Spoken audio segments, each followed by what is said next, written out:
আমন্ত্রণ ব্যবসা বাণিজ্য আর অর্থনীতির খবরাখবর নিয়ে নিউজ 24 এর নিয়মিত আয়োজন বিজনেস আওয়ারে। আপনাদের সাথে আছি আমি হোসাইন শাহাদাত। শনি থেকে বৃহস্পতিবার দুপুর 1টায় প্রচারিত হচ্ছে অনুষ্ঠান। আয়োজনে থাকছে দেশ বিদেশের ব্যবসা বাণিজ্যের সবশেষ খবর এবং খবরের বিশ্লেষণ। এছাড়াও আছে শেয়ার বাজার এবং মুদ্রা বাজারের আপডেট।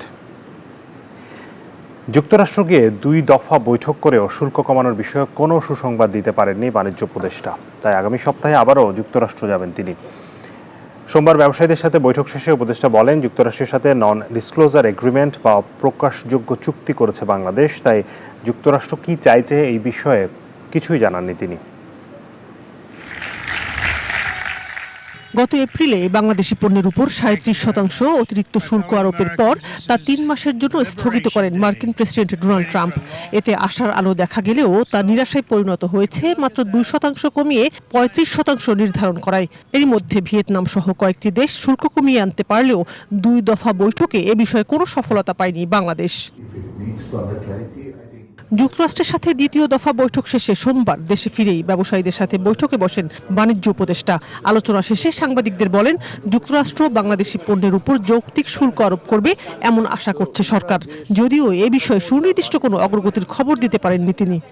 আমাদের মধ্যে যথেষ্ট আলোচনা হয়েছে, পরামর্শ আকারে আমরা সুন্দর সুন্দর কিছু পরামর্শ এখানে পেয়েছি, যে পরামর্শগুলোকে আমরা কাজে লাগাবো না, এগুলো আমরা আমাদের মধ্যে নির্দিষ্ট রাখবো।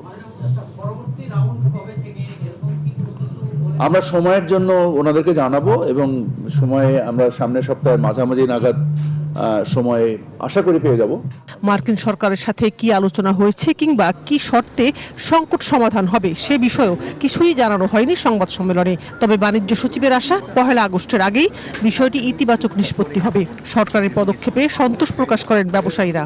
তাদের কাছ থেকে আমাদের প্রস্তুতি আছে যে কোনো ধরনের বিষয় আসলে আমরা সেই বাকি কাজ সম্পন্ন করব যথাসময়ে। আমরা আশা করি যে আগামী 1 আগস্ট তারিখে যে আমাদের উপরে 35% ঘোষিত শুল্ক কার্যকর হওয়ার আগেই আমরা আমাদের কাজ শেষ করব। সরকারের পক্ষ থেকে এই বিষয়টা অত্যন্ত যথেষ্ট গুরুত্ব দিয়ে সর্বোচ্চ প্রায়োরিটি দিয়ে ওনারা এটা নেগোসিয়েশন করছেন এবং সকল বিষয়ে আলোচনা হয়েছে, এতটুকু আমি বলতে পারি এবং আমরা স্যাটিসফাইড। মার্কিন যুক্তরাষ্ট্রে প্রতি বছর $8 বিলিয়ন পণ্য রপ্তানি করে বাংলাদেশ।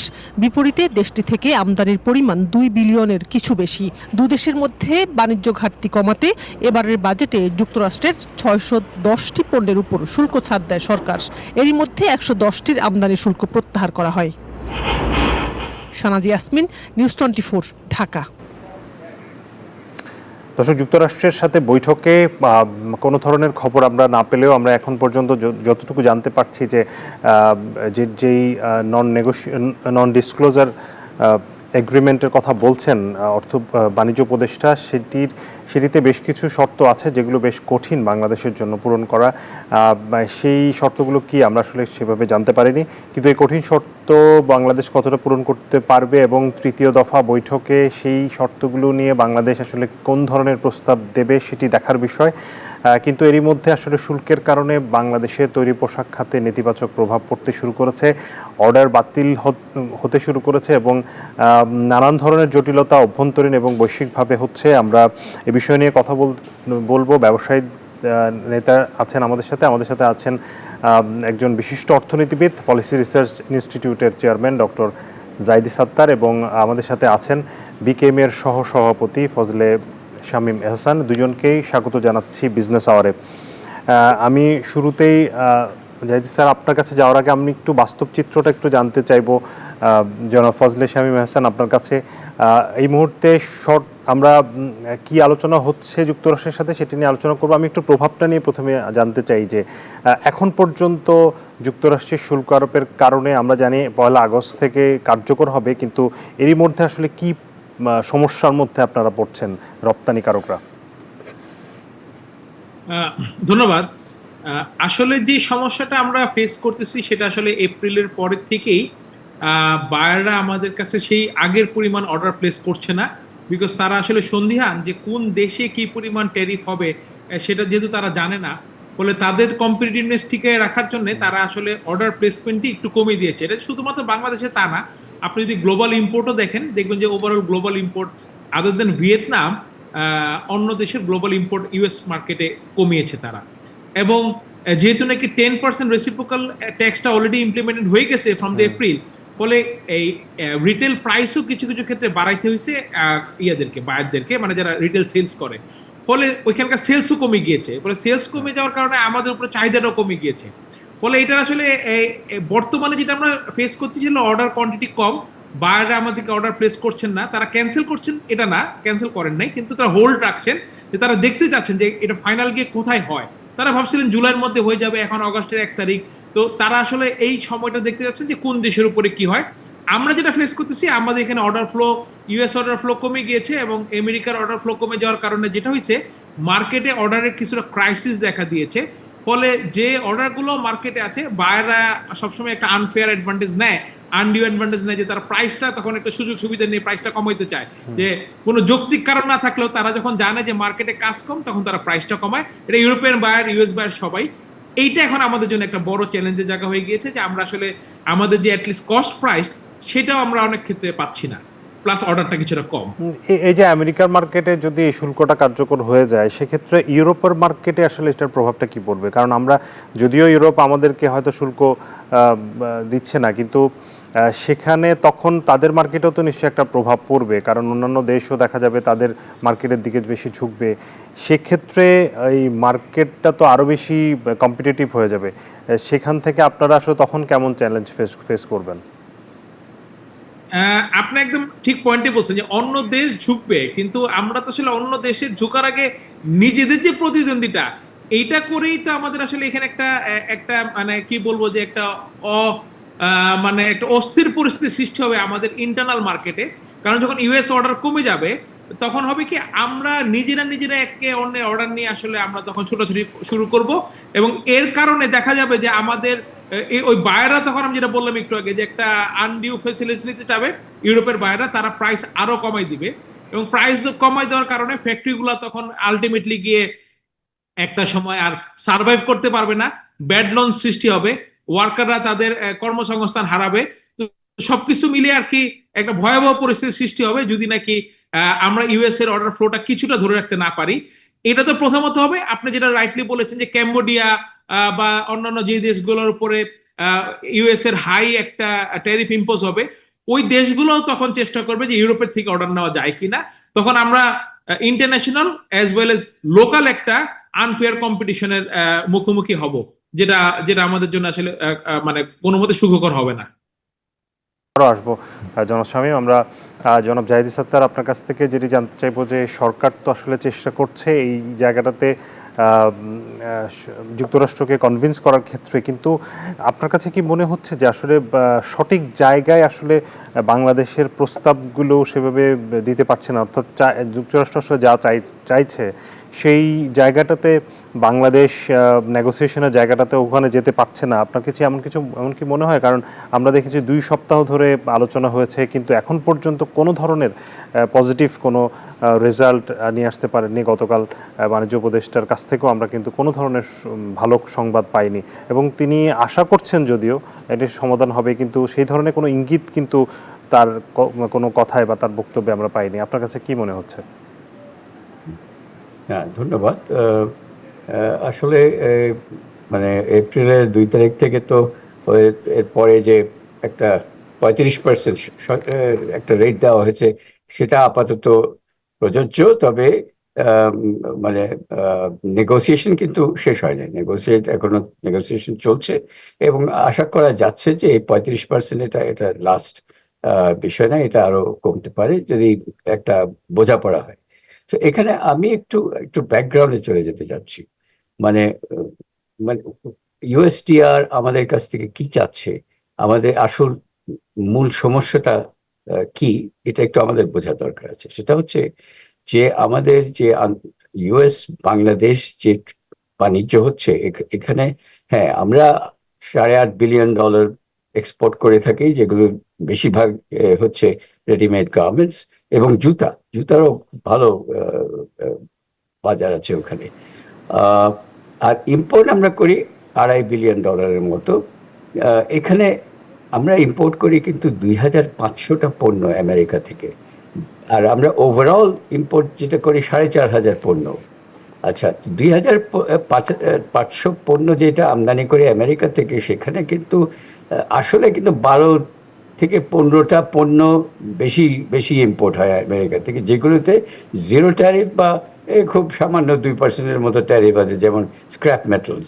কটনে 0 আছে স্ক্র্যাপ মেটাল, আর 10-12টা আছে যেখানে কম। তো এখন এই যে 2,500 পণ্য যেটা আমরা আমদানি করি, বাকিগুলো পণ্য এই আমরা যেটা বলি আমাদের তো মাত্র 3% রেভিনিউ আসে আমেরিকার ইম্পোর্টের থেকে, তাহলে আমরা তো খুব এগুলো তো শূন্য করে দিতে পারি। বিষয় ওঠে না, বিষয় হচ্ছে যে 2,500 পণ্য যেগুলো আমরা আমদানি করি সেটার অ্যাভারেজ ট্রেড ট্যাক্স হচ্ছে 55%, এবং তারা ওইটাই বলছে যে তোমাদের, এবং অ্যাভারেজ ট্রেড ট্যাক্স 55% আমাদের ওভারঅল বাণিজ্য এবং ওভারঅল যে আমদানি আছে ওগুলির অ্যাভারেজ 55%-এর মতো। তার মানে আমাদের যে বাণিজ্য নীতি এবং শুল্ক নীতি যেটা আছে, এটা হাইলি রেস্ট্রিক্টেড।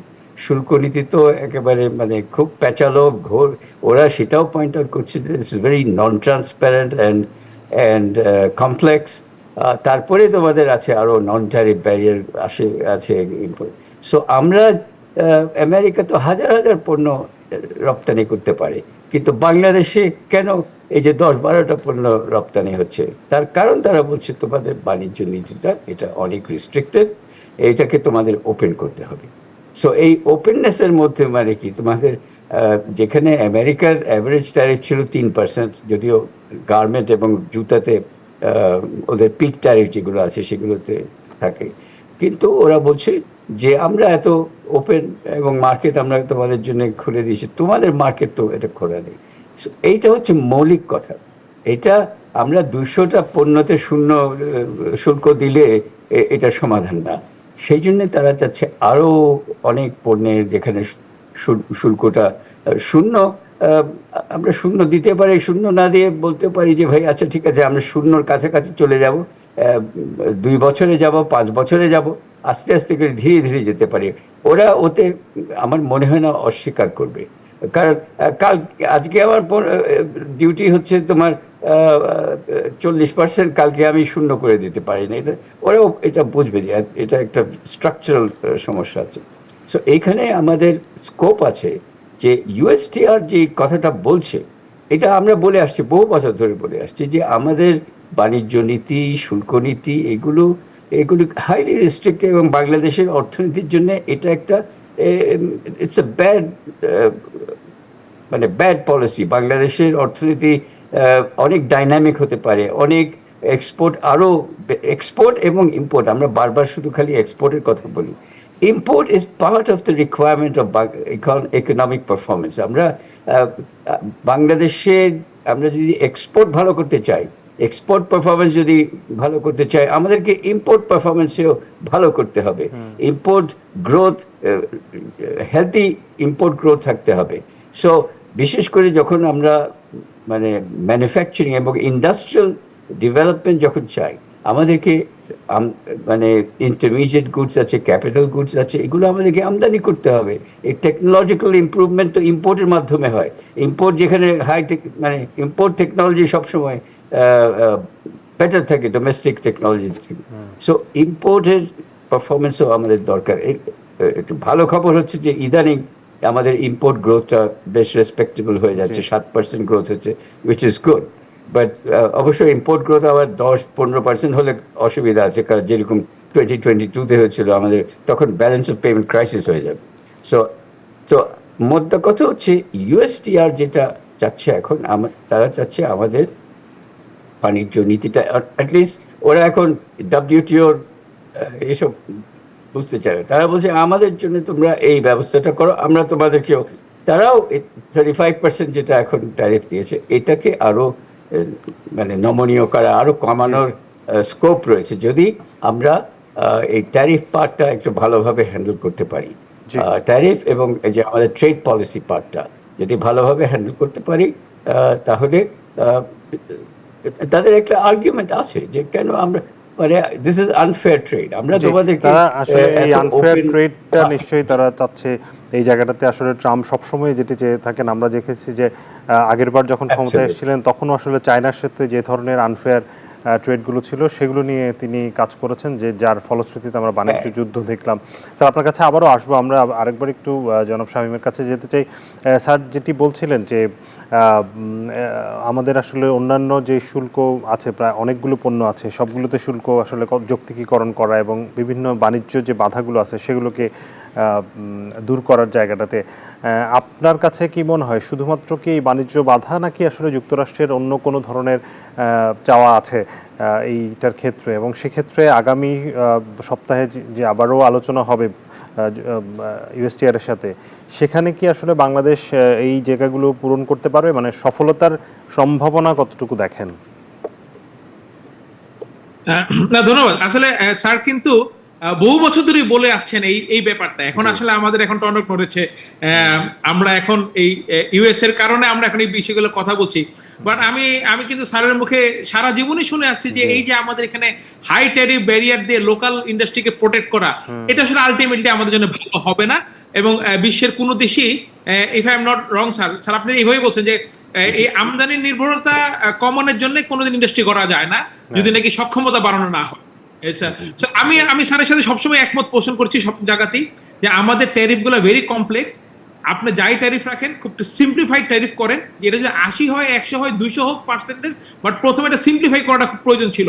এই নানান নামে নানান ভাবে এই ট্যাক্স গুলো নেওয়াটা আসলে আমাদের জন্য এটা আসলে কেউ কোনো দেশই পছন্দ করে না। আমরা যখন রপ্তানি করি তখন আমরাও এটা পছন্দ করব না যে এরকম নানান ভাবে আমাদের গুডসের উপর ট্যাক্স বসবে।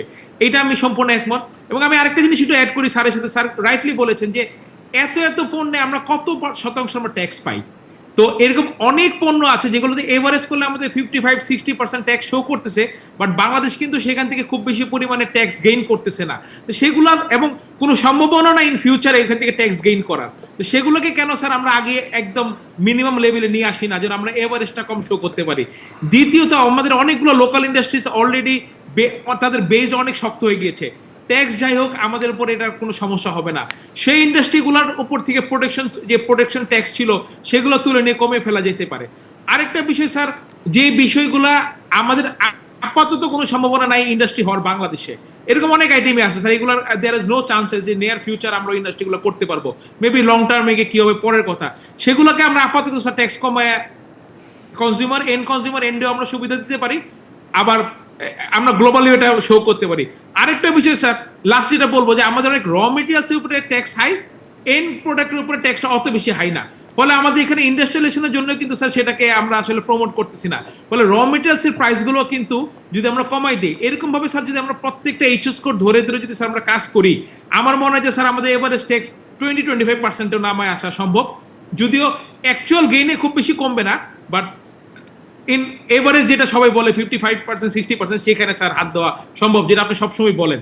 আর আরেকটা কোশ্চেন যেটা আপনি জিজ্ঞেস করলেন আমাকে, যে আমি সম্ভাবনা কতটুকু দেখি। আসলে তো আমরা আশা নিয়েই থাকি এবং গরিব দেশ, আশার উপরেই আমরা এগিয়ে যাচ্ছি। আমি মনে করি যে আজকে একটা খারাপ খবর স্যার, আপনাকে দেখছেন কিনা আমি সত্যমিত জানি না, আমি জি নিউজের একটা নিউজ দেখলাম যে ইন্ডিয়া নাকি 11.5% এটা তাদের ডিলটা ফাইনাল করতে যাচ্ছে, 11.5%।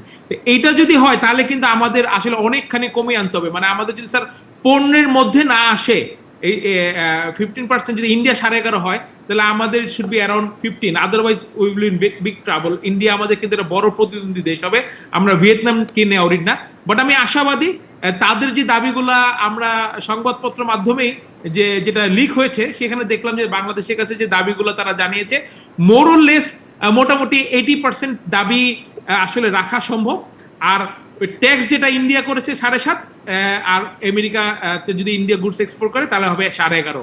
এরকম যদি আমরা আমেরিকান গুডস গুলোর জন্য যদি একটা, যেগুলো আমাদের দেশে ইম্পোর্ট হওয়ার চান্স খুব বেশি থাকেও না, এরকম যদি নাকি আমরা একটা নেগোসিয়েশনে যেতে পারি, আমি শিওর যে আমিও আশাবাদী যে আমরাও হয়তোবা ইন্ডিয়ার সমান না হলেও কাছাকাছি একটা ট্যারিফ পাবো। জি, আমরা নিশ্চয়ই আশা করব। স্যার আপনার কাছে এখন একটু জানতে চাই যে আপনি সবসময় বলছেন যে বাজার বহুমুখীকরণের কথা বলছিলেন, পণ্যের বহুমুখীকরণের কথা বলছিলেন, আমরা এই যে আরএমজি সেক্টরের উপর ডিপেন্ডেন্সিটা যেহেতু অনেক বেশি এবং সেটি নিয়ে আমাদের কনসার্ন থাকে, কিন্তু ওভারঅল যদি আমাদের আসলে রপ্তানির জায়গাটাতে টেকসই জায়গায় যেতে চাই, আমাদেরকে তো একটি পণ্যের উপর নির্ভরতা থেকে বেরিয়ে আসতে হবে আলটিমেটলি। কিন্তু সেই জায়গাটাতে কি সরকার এইটিকে একটি বড় সুযোগ সময় কিনা যে সবগুলো পণ্যের ক্ষেত্রেই আমরা যেসব রপ্তানি সম্ভাবনা আছে যেসব পণ্যের সবগুলোর ক্ষেত্রেই আসলে একটি যৌক্তিক ট্যারিফ কাঠামো তৈরি করা এবং সেগুলোতে আরএমজিকে যেসব ফ্যাসিলিটিগুলো দেওয়া হয়েছে অন্যান্য পণ্যের ক্ষেত্রেও সেসব, আমি চামড়া বা পাট বা অন্যান্য লাইট ইঞ্জিনিয়ারিং কথা বলছি, সেই জায়গাগুলোতে স্যার আপনি কি পরামর্শ দিবেন? অ্যাবসলিউটলি আমরা RMG sector is a success story, বুঝছেন, এক্সপোর্টের জন্য হোক, ইন্ডাস্ট্রিয়ালাইজেশনের জন্য হোক, ইটস এ সাকসেস। এই স্টোরিটা আরএমজির জন্য আমরা কি নীতি ফলো করেছি, এই নীতিটা আমি অন্যান্য এক্সপোর্ট সেক্টরের জন্য করলেই আমাদের ওই সেক্টরগুলো এক্সপোর্ট সাকসেস হয়। আমরা প্রায় 1400 পণ্য এক্সপোর্ট করে থাকি, কিন্তু ওই যে 84% হচ্ছে রেডিমেড গার্মেন্টস। কিন্তু রেডিমেড গার্মেন্টস এর মতো কিন্তু আরো সেক্টর আছে, যেমন ফুটওয়্যার, লেদার বা non leather footwear. Readymade garment industry পৃথিবীতে যেমন স্ট্রাকচার আছে, ফুটওয়্যার ওই এগুলি কন্ট্রাক্ট ম্যানুফ্যাকচারিং। এগুলো যে বড় বড় ব্র্যান্ড নেম যেগুলো আছে তাদের কিন্তু ফ্যাক্টরি নাই, তারা পৃথিবীর বিভিন্ন দেশে যায়, চায়নাতে যায়, ভিয়েতনামে যায়, বাংলাদেশে আসে, থাইল্যান্ডে যায়। তো তারা কাপড়ের মতো জুতা, আমাদের জুতা কেন 2 নম্বর এক্সপোর্ট ইন্ডাস্ট্রি হচ্ছে না? তার কারণ হচ্ছে রেডিমেড গার্মেন্ট হচ্ছে 100% এক্সপোর্ট ওরিয়েন্টেড। জুতা কিন্তু এক্সপোর্টও করছি আমরা, কিন্তু ডোমেস্টিক মার্কেটও বিক্রি করি। সেখানে এখন ডোমেস্টিক মার্কেট বিক্রি করলে জুতার উপরে ট্যারিফ রয়েছে 100, মানে টোটাল ট্রেড ট্যাক্স কিন্তু 100%-এর বেশি। সো হয় কি, এই যে domestic market becomes much more profitable. জুতা এক্সপোর্ট করতে গেলে ওখানে প্রফিট মার্জিন 5-7%-এর বেশি আসে না, এবং প্রাইসও যেখানে ডোমেস্টিক মার্কেটে এই যে 100% ডিউটি দেওয়ার পরে ডোমেস্টিক মার্কেটের এক্সপোর্টের চেয়ে দাম ডবল থাকে। সো এই ডবল দামে যারা খুব ভালো ভালো জুতার কোম্পানি হয়েছে, এবং এগুলো যে জুতা তৈরি করে এক্সপোর্ট কোয়ালিটি জুতা, বাটার জুতা পরেছে, এগুলো আমেরিকাতে, ইউরোপে ভালো করে এক্সপোর্ট করতে পারে, কিন্তু ওরা কখনো এক্সপোর্ট করে না, কারণ ডোমেস্টিক মার্কেটে তাদের মানে 2 গুণ 3 গুণ প্রফিট আসে ডোমেস্টিক মার্কেট থেকে। এই কারণ হচ্ছে আমাদের যে শুল্ক, এটা এত উচ্চ শুল্ক রাখা হয়েছে, এই ডোমেস্টিক মার্কেটের দামটা অনেক বেশি এবং এখানে প্রফিট অনেক বেশি। সো এখন আমাদের যে 1400টা পণ্য যেটা আমরা এক্সপোর্ট করতে পারি, সেগুলো এক্সপোর্ট বাড়ছে না কেন? তার একটা কারণ হচ্ছে যে ডোমেস্টিক মার্কেটে সবাই বিক্রি করতে চায়, তারা এক্সপোর্ট করতে চায় না। এক্সপোর্ট করলে অনেক কাঠখড় পোড়াতে হয়, অনেক কষ্ট আছে, তারপরেও প্রফিট মার্জিন হচ্ছে 5-7%। এই দিয়ে ডোমেস্টিক মার্কেটে 20% প্রফিট করা যায়, 25% প্রফিট করা যায়। তো এই কারণে আমাদের যে বহুমুখীকরণ, ডাইভার্সিফিকেশন, এইটা একটা বড় কারণ। অন্যান্যরা অনেকে বলবে যে পোর্টে আমাদের অসুবিধা আছে, রাস্তায় অসুবিধা আছে, করাপশন আছে, মানে সবকিছু আছে, কিন্তু ওইগুলো সবকিছু কিন্তু শুধু এক্সপোর্টের জন্য, ওগুলো ইম্পোর্টের জন্য ওই সমস্যাগুলো আছে, গার্মেন্টের জন্য ওই সমস্যা আছে, নন গার্মেন্ট সেক্টরের জন্য একই সমস্যা। কিন্তু আসল যেখানে আমরা ওইগুলো এক্সপোর্ট করতে পারছি না, যে 1300-1400টা প্রোডাক্ট, তার কারণ হচ্ছে যে ডোমেস্টিক মার্কেটে ওরা বিক্রি করতে চায়। Export market is not profitable, relatively not profitable. যদিও এক্সপোর্ট মার্কেট হলে, এক্সপোর্টে জায়গা করে নিলে আমাদের কর্মসংস্থান অনেক বেশি হয়। এক্সপোর্টে যে এক্সপোর্ট অ্যাক্টিভিটিতে যেটুকু কর্মসংস্থান হয়, ডোমেস্টিক ইম্পোর্ট সাবস্টিটিউট ইন্ডাস্ট্রি তখন কোনো কাছেও লাগতে পারবেন। আমাদের readymade garment is the big example, কিন্তু আমরা রেডিমেড গার্মেন্টের সাকসেসটা আমরা এটাকে রেপ্লিকেট করতে পারি নাই, এখনো পারছি না, বিভিন্ন লবিং গ্রুপের কারণে, মানে ভেস্টেড গ্রুপের কারণে আমরা ওই নীতিটা এখানে আনতে পারছি না। এটা একটা বড় আমাদের দুঃখের বিষয়। এটা আমাদের ইউএসটিআর মানে পয়েন্টটা ধরছে, ভালো ধরছে যে তোমাদের এই যে বাণিজ্য নীতি এবং এই শুল্ক নীতি, এটা দিয়ে ট্রেড করা যায়, তোমরা এগুলোকে ওপেন করো, আর open, that is their point. এটা হচ্ছে বাণিজ্য, মানে অন্য বিষয় এটা আমি জানি না। আমি বাণিজ্যের বিষয়ে তারা যে পয়েন্ট আউট করছে, এটা আমরা 20 বছর ধরে এই কথাই বলে আসছিলাম। এই যে শামীম সাহেব তো তাই তাই বলি, আমরা এগুলো বলে আসছি আগে, তো এখনো বলছি। জি, অনেক অনেক ধন্যবাদ ডক্টর জাহিদ সাত্তার, অনেক ধন্যবাদ জনাব ফজলে শামীম আহসান আমাদেরকে সময় দেওয়ার জন্য। আমাদের সময় শেষ হচ্ছে, আপনাদের সাথে নিশ্চয়ই ভবিষ্যতে আবারও কথা হবে। ধন্যবাদ। দর্শক, আমরা আলোচনা করছিলাম যুক্তরাষ্ট্রের শুল্ক নীতি কমানোর ক্ষেত্রে যুক্তরাষ্ট্রের বিভিন্ন শর্ত এবং সেই জায়গায় বাংলাদেশের আসলে কী করণীয়। আমাদের সাথে যুক্ত ছিলেন বিশিষ্ট অর্থনীতিবিদ ডক্টর জাহিদ সাত্তার এবং বিকেএম-এর সহসভাপতি ফজলে শামীম এহসান। এবারে চলে যাচ্ছি অন্যান্য সংবাদে। 18 বাণিজ্যিক ব্যাংক থেকে $171 মিলিয়ন কিনেছে বাংলাদেশ ব্যাংক। রপ্তানি ও রেমিটেন্সের উপর নেতিবাচক প্রভাব ঠেকাতে এই উদ্যোগ নেওয়া হয়েছে বলে জানিয়েছে কেন্দ্রীয় ব্যাংক। আর বিশ্লেষকরা বলছেন, কেন্দ্রীয় ব্যাংকের এই উদ্যোগে ডলারের বাজার স্থিতিশীল থাকবে, সেই সাথে দেশের বহির্খাতা অর্থনীতির সূচক আর্থিক হিসাবের ঘাটতিও কমে ঠেকেছে 43 কোটিতে। রেমিট্যান্স ও রপ্তানি আয়ের ইতিবাচক ধারা আর আমদানি খরচে লাগাম পড়ায় দেশের বৈদেশিক মুদ্রার বাজারে বেড়েছে ডলারের সরবরাহ, যার প্রভাব পড়েছে দামে। শুধু তাই নয়, বহির্বিশ্বের লেনদেন ও চলতি হিসাবে ঘাটতি কমে যাওয়ায় আর্থিক বিবরণীতেও এসেছে স্বস্তির ইঙ্গিত। বাংলাদেশ ব্যাংকের তথ্য বলছে, গেল 3 জুন বাজারে প্রতি ডলারের গড় মূল্য ছিল 123 টাকা, যা চলতি মাসের 13 তারিখে বিক্রি হয়েছে 120 টাকা 60 পয়সায়। অর্থাৎ মাসের ব্যবধানে টাকার বিপরীতে ডলারের দাম করেছে 2.5 টাকার বেশি। খাত সংশ্লিষ্টরা বলছেন, আমদানি ঋণপত্র খোলা কমে যাওয়া সহ নানা কারণে ব্যাংকগুলোর কাছে এখন ডলারের চাহিদা কমে গেছে। আর ডলার বাজার স্থিতিশীল রাখতে বাণিজ্যিক ব্যাংক থেকে ডলার কিনছে বাংলাদেশ ব্যাংক। রপ্তানিকারকদের স্বার্থ বিবেচনা করে এবং রেমিটেন্স প্রেরণকারীরা যাতে আর ব্যাংকিং চ্যানেল বাদ দিয়ে ভিন্ন কোনো পথে তাদের রেমিটেন্স না প্রেরণ করে, তাদের দুজনের স্বার্থ বিবেচনা করে ডলারের মার্কেট স্টেবল, প্রাইসটা স্টেবল করার জন্য আমরা গতকাল 18টি ব্যাংকের কাছ থেকে নিলামের মাধ্যমে 121 টাকা 50 পয়সা দরে $171 মিলিয়ন ক্রয় করেছি। এটা যদি তারা কিনে নেয় তাহলে তো ওই যে ডিমান্ড সাপ্লাই চেনটা ঠিক থাকবে, নাহলে আবার অনেক বেশি ডলার এসে গেল বিক্রি করতে পারছে তো লোয়ার রেটে চলে যাব। এটার জন্য এটা ভালো নিদর্শন, গুড ডিসিশন। একই সাথে ইতিবাচক হাওয়া লেগেছে দেশের বহির্খাতা অর্থনীতির সূচক আর্থিক হিসাব বিবরণীতে। 2024-25 অর্থ বছরে প্রথম 11 মাসে লেনদেন ভারসাম্যের ঘাটতি কমেছে $473 কোটি। জুলাই মে পর্যন্ত এই ঘাটতি ছিল $114 কোটি। একই সময়ে চলতি হিসাবের ঘাটতি কমে 43 কোটিতে ঠেকেছে। মিনা ফেরদাউস, নিউজ 24, ঢাকা। দেশি বিদেশি সকল বিদ্যুৎ কেন্দ্রের চুক্তি পর্যালোচনা করতে আইনি সহায়তা নেওয়ার অনুমতি দেওয়া হয়েছে বলে জানালেন অর্থ উপদেষ্টা ডক্টর সালেউদ্দিন আহমেদ। মঙ্গলবার সচিবালয়ে ক্রয় সংক্রান্ত উপদেষ্টা পরিষদের বৈঠক এবং খাদ্য পরিধারণ কমিটির বৈঠক শেষে কথা জানান তিনি। এ সময় গণভবনে জুলাই স্মৃতি জাদুঘরের জন্য প্রয়োজনীয় সব ধরনের অর্থ বরাদ্দের অনুমোদন দেওয়া হয়েছে বলেও জানিয়েছেন অর্থ উপদেষ্টা। বিগত সরকারের সময় কতগুলো ইন্ডিপেন্ডেন্ট পাওয়ার প্ল্যান্টের কতগুলো চুক্তি হয়েছিল, চুক্তিতে আমরা দেখেছি অনেক অসম ক্লজ ছিল, সেগুলো রিভিউ করার জন্য। এবং রিভিউ করার জন্য বিগত এখানে অনেকগুলো কোম্পানি আছে, বিদেশি কোম্পানি, তাদের চুক্তিগুলো রিভিউ করার জন্য হাইকোর্ট থেকে একটা নির্দেশনা আছে, যাতে এটা তাদের সাথে আলাপ আলোচনা করে যাতে আমরা এসে করি, এবং এই জন্য আমাদের আইনি সহায়তা দরকার। দর্শক, এর সাথে সময় হয়েছে বিরতির, ফিরছে একটু পর, সাথে থাকুন। বিরতির পর আবারও স্বাগত জানাচ্ছি বিজনেস আওয়ারে। এবারে শেয়ার বাজারের খবর।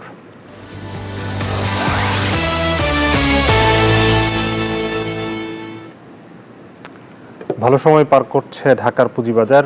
এই মুহূর্তে লেনদেন চলছে, লেনদেনের সবশেষ পরিস্থিতি জানতে যাচ্ছি ঢাকা স্টক এক্সচেঞ্জের ওয়েবসাইটে। যেটি বলছিলাম যে গত 2 থেকে 3 সপ্তাহ ধরে কিন্তু টানা 3 সপ্তাহ চলছে এখন। ডিএসইএক্স ইন্ডেক্স ভালো পজিশনে রয়েছে, অর্থাৎ সূচকও বাড়ছে, লেনদেনের পরিমাণও কিছুটা বাড়তির দিকে। আজকের পরিস্থিতি যদি এখন পর্যন্ত আমরা দেখি, সূচক বেড়েছে, অর্থাৎ প্রধান সূচক বেড়েছে 5.6 পয়েন্ট, অবস্থান করছে 5067 পয়েন্টে। ডিএসই সরিয়া ইন্ডেক্স কিছুটা বেড়ে অবস্থান করছে 1104 পয়েন্টের, তবে DS30 কিছুটা কমেছে, অবস্থান করছে 1896 পয়েন্টে। আর লেনদেনের পরিমাণ এখন পর্যন্ত দাঁড়িয়েছে 4,400 82 কোটি টাকা। লেনদেনে অংশ নেওয়া কোম্পানিগুলোর মধ্যে দাম বেড়েছে 192টির, কমেছে 123টির এবং অপরিবর্তিত আছে 78টি শেয়ার এবং মিউচুয়াল ফান্ডের দর। জানাতে চাই মুদ্রা, স্বর্ণ এবং রূপার বাজারের দরদাম। মুদ্রার বিনিময় মূল্য আমরা যদি দেখি, মার্কিন ডলার 122 টাকায় কেনা হচ্ছে, বিক্রি হচ্ছে 123 টাকা। ইউরো 135 টাকায় কিনে 140 টাকায় বিক্রি করা হচ্ছে। পাউন্ডের কেনা দর 155, বিক্রয় 162। চীনা ইউয়ান 15 টাকা 50 পয়সা কিনে 17 টাকা 30 পয়সা বিক্রি হচ্ছে। সৌদি রিয়ালের কেনা দর 30 টাকা, বিক্রয় 32 টাকা। ভারতীয় রুপি 1 টাকা 38 পয়সা কিনে 1 টাকা 45 পয়সায় বিক্রি করা হচ্ছে। সোনার দরদাম জানবো। বেশ কিছুদিন ধরেই স্থিতিশীল অবস্থায় আছে। 22 ক্যারেট সোনার দাম এই মুহূর্তে প্রতি ভরি 1,70,000 টাকার বেশি। 21 ক্যারেট কিনতে খরচ হচ্ছে 1,62,000 টাকার কিছু বেশি। 18 ক্যারেটের দাম পড়ছে 1,40,000 প্রায় এবং সনাতন সোনা বিক্রি হচ্ছে 1,15,392 টাকা প্রতি ভরি। রূপার দামে কিছুটা পরিবর্তন এসেছে আমরা দেখতে পাচ্ছি। 22 ক্যারেট রূপা প্রতি ভরির দাম 2,811 টাকা, 21 ক্যারেট 2,683 টাকায় পাওয়া যাচ্ছে। 18 ক্যারেটের দাম পড়ছে 2,298 এবং সনাতন রূপা বিক্রি হচ্ছে 1,726 টাকা। দর্শক, বিজনেস আওয়ারে সময় হচ্ছে আরও একটি বিরতির। ফিরব একটু পর, সাথেই থাকুন। বিজনেস আওয়ারে স্বাগত আরও একবার। এবার জানাবো জনপদের শিল্প ও বাণিজ্যের খবর।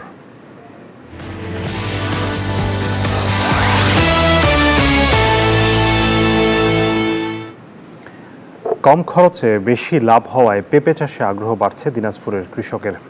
পরিত্যক্ত জায়গাসহ উঁচু জমিতে পেঁপে চাষের সম্ভাবনা দেখা দিয়েছে। ভালো ফলনের পাশাপাশি দামও পাচ্ছেন চাষিরা।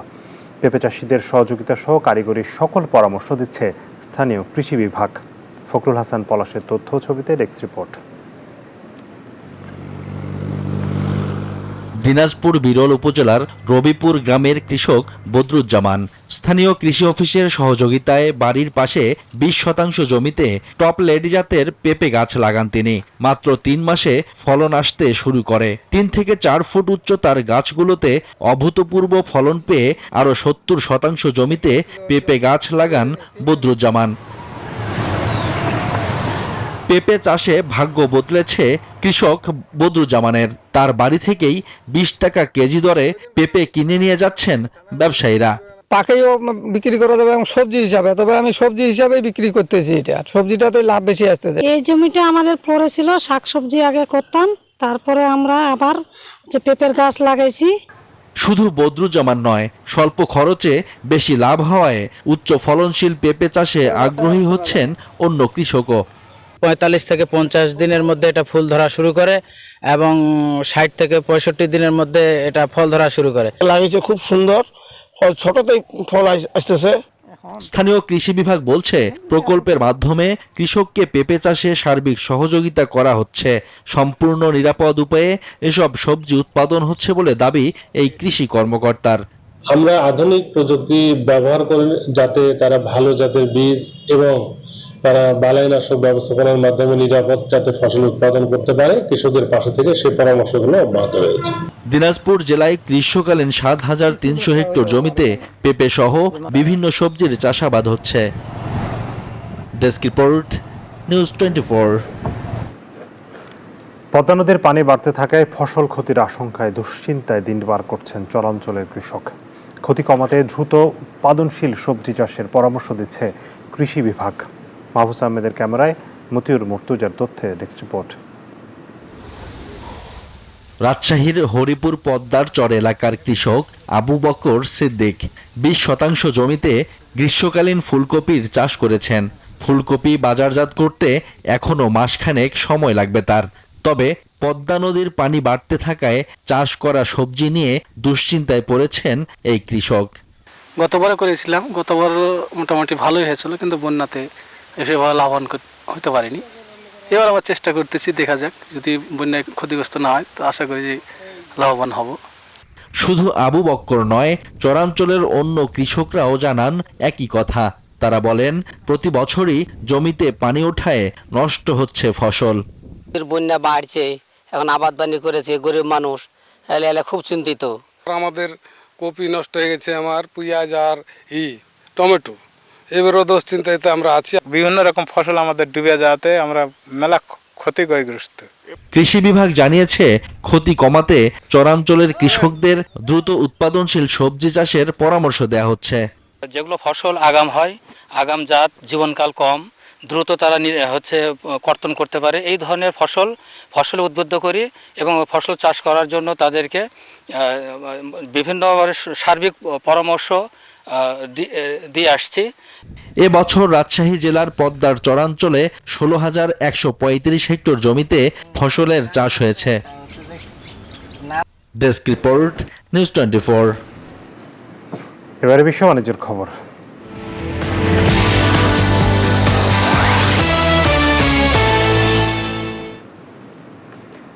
যুক্তরাষ্ট্রের জেনেভায় সম্প্রতি অনুষ্ঠিত হলো জাতিসংঘের এআই ফর গুড সম্মেলন। কৃত্রিম বুদ্ধিমত্তার ভবিষ্যৎ সম্ভাবনা, এর ক্রমবর্ধমান খরচ এবং নৈতিক ব্যবহারের মতো গুরুত্বপূর্ণ বিষয়গুলো উঠে এসেছে আলোচনায়। সম্মেলনে যেমন বিশেষজ্ঞরা তাদের মতামত দিয়েছেন, তেমনি প্রযুক্তির নানা দিক তুলে ধরেছে মানুষের মতো দেখতে রোবটও। কৃত্রিম বুদ্ধিমত্তা বা এআই বদলে দিচ্ছে বিশ্ব, তবে এর অপার সম্ভাবনার পাশাপাশি আছে বড় চ্যালেঞ্জও। জেনেভায় জাতিসংঘের সম্মেলনে চীনের জেজিয়াং ল্যাবের ভাইস প্রেসিডেন্ট তুলে ধরেন এআই এর সবচেয়ে বড় চ্যালেঞ্জের কথা। এআই পণ্যের ব্যবহার বাড়ার সাথে সাথে খরচও বাড়ছে, তাই কম খরচে মডেলগুলোকে আরো শক্তিশালী করাই এখন মূল লক্ষ্য। তবে এসব চ্যালেঞ্জের মধ্যেও কৃত্রিম বুদ্ধিমত্তার অপার সম্ভাবনার কথা শুনিয়েছে সম্মেলনে প্রদর্শিত সামাজিক বুদ্ধিমত্তা সম্পন্ন হিউম্যানয়েড রোবট নাদিন। এআই এর ভবিষ্যৎ খুবই উজ্জ্বল, তবে নিশ্চিত করতে হবে যেন এর ব্যবহার নৈতিক ও দায়িত্বশীল হয়। এই প্রযুক্তি আর নীতিমালার ফারাক কমানোই ছিল সম্মেলনের অন্যতম প্রধান লক্ষ্য। Desk report, news 24। ক্রিপ্টোকারেন্সি বিটকয়েনের দাম ভেঙে ফেলেছে অতীতের সব রেকর্ড। সোমবার এর দাম ছাড়িয়ে গেছে $1,23,000। এর কারণ হিসেবে বার্তা সংস্থা রয়টার্স জানিয়েছে, যুক্তরাষ্ট্রে ক্রিপ্টোর জন্য নতুন আইন আসতে পারে বলে সবাই আশা করছে। প্রেসিডেন্ট ডোনাল্ড ট্রাম্পও ক্রিপ্টোকে সমর্থন করছেন, যা বিনিয়োগকারীদের আরও উৎসাহিত করেছে। বিটকয়েনের সাথে সাথে ইথার এবং এক্সআরপির মতো অন্যান্য ডিজিটাল মুদ্রার দামও বেড়েছে। তবে ট্রাম্পের নিজস্ব মিম কয়েনের দাম উল্লেখযোগ্যভাবে কমেছে।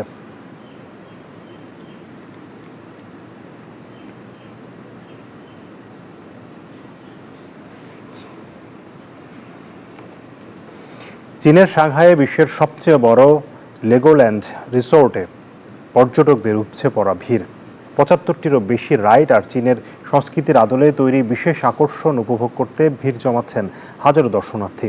শিশুদের জন্য বিশেষভাবে ডিজাইন করা এই থিম পার্কে রয়েছে থিমড হোটেল এবং বাণিজ্যিক কমপ্লেক্স, যা পর্যটকদের দিচ্ছে এক পরিপূর্ণ অনন্য অভিজ্ঞতা। পর্যটকদের নতুন ঠিকানা এখন চীনের সাংহাইয়ে অবস্থিত বিশ্বের সবচেয়ে বড় লেগোল্যান্ড। 3,18,000 বর্গমিটারের এই রিসোর্টে রয়েছে 8টি থিমড জোন। 8.5 কোটিরও বেশি লেগো ব্রিক দিয়ে তৈরি করা হয়েছে পার্কটি। চীনা সংস্কৃতির আদলে গড়া মাঙ্কি কিং এর মতো বিশেষ আকর্ষণও রয়েছে এখানে।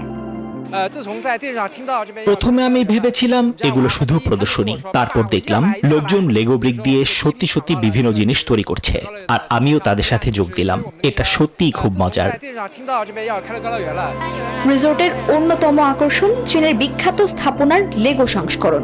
শুধু তাই নয়, পর্যটকদের জন্য পার্কের পাশেই রয়েছে 250 কক্ষের একটি থিমড হোটেল ও বাণিজ্যিক কমপ্লেক্স। Desk report, news 24। দর্শক, এই ছিল বিজনেস আওয়ারের আজকের আয়োজনে। সাথে থাকার জন্য ধন্যবাদ সবাইকে।